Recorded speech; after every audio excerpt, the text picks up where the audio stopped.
Hello, today I'm going to be going over the axial skeleton. First we have the cranial bones. This is the frontal here. Then we have the parietal over here by your temples. And then we have occipital, which is the back of the head. And then our temporal bones here. So parietal is up here, temporal is down here. And then we have the external occipital protuberance, which is just below the occipital bone there. So it's down here. And this is responsible for supporting the neck. Next we move on to the external view of the temporal. So we have our temporal temporal mandibular notch. Temporal mandibular joint. I'm so sorry. So we have that here, and then we have mastoid process.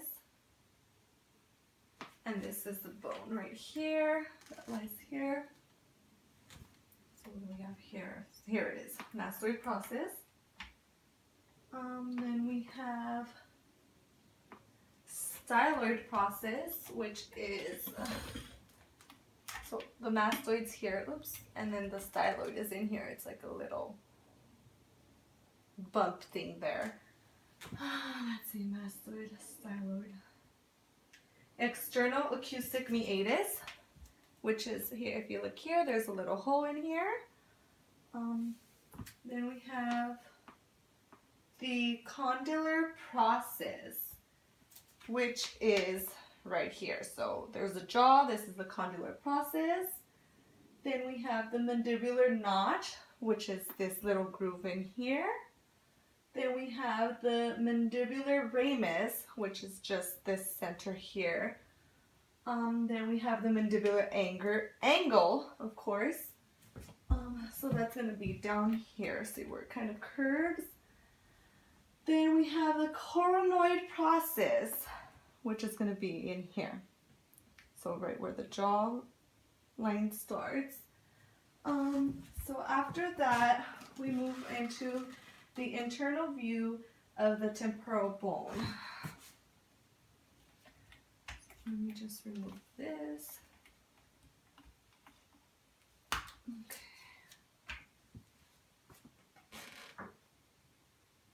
And then we start with the petrous part of the temporal bone.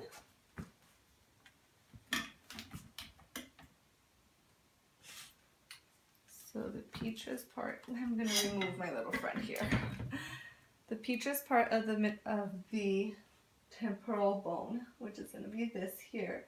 And then the internal acoustic meatus is a little hole in here. So it's just right there.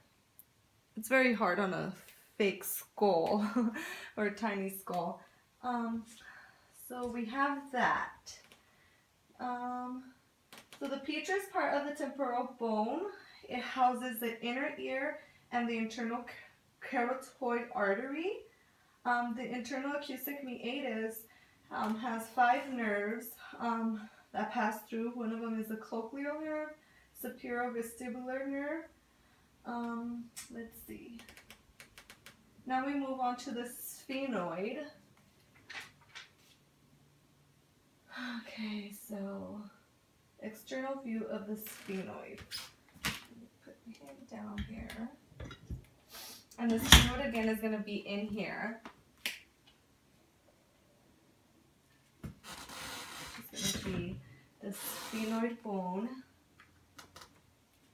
which is going to be, so here we have like a, wings kind of. So there's the lesser wing is this underneath, and then the greater wing is the one above it.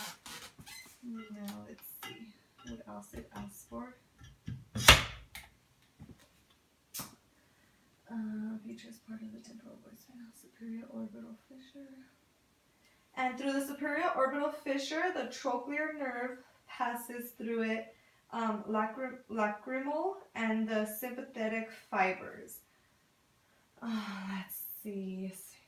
So that's the greater. This shows a greater ring already. Let's see. What else? External view, superior. Internal view, the lesser, which is the lesser wing, which I showed you already. So we have, of course, the greater being above, the lesser being below. What else? And the turcica. So that's gonna be right below here. So there's the two wings there, and then the salad turcica is gonna be lying there. Let's see what else we have. Salad turcica. And with the salad turcica, we have the sphenoid bone and the pituitary gland. The optic canal just attaches to cranial nerves, and that's going to be above the little wings. So right above here. Okay, so I think I'm done with the sphenoid bone. Now what else do we have? Now an internal view of the ethmoid. So that's kind of like the nose area, I guess you can say. So that's above here. So there's a big little pick in between here. There's kind of grooves that go in, and then above here, there's a little something that's sticking out. And in there we have the cribriform plate, which is the one that's in front of it, and then we have the crista galli, which is below it. So I would say your highest point of the little notch there. It's kind of like a little pointy thing. And with the crystal galli, it's the covering of the brain. So basically it just secures it. And the cribriform houses the olfactory nerves. Okay, now we have different sutures. We have our coronal, sagittal, and lamboid, and squamous. So let me put this back on here. This is the back.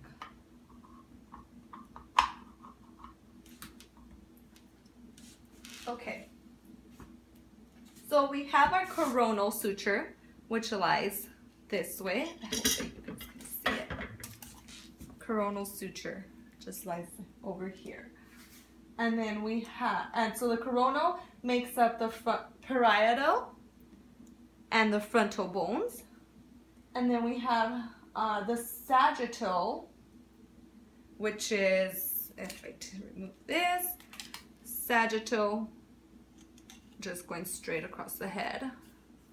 Well, from like inferior, anterior to posterior kind of line. And that houses the parietal, these two bones here. Well, it's one bone, but it goes in between that. And then we have our squamous, which is the side.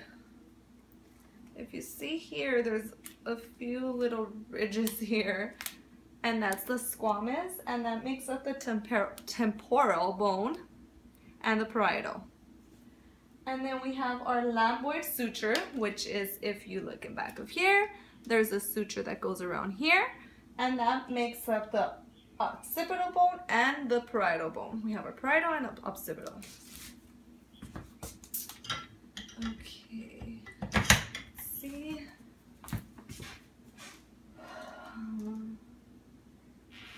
So then now we move on to our facial bones. So we have,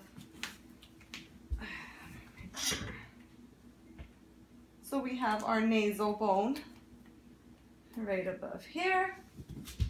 I just need to see it a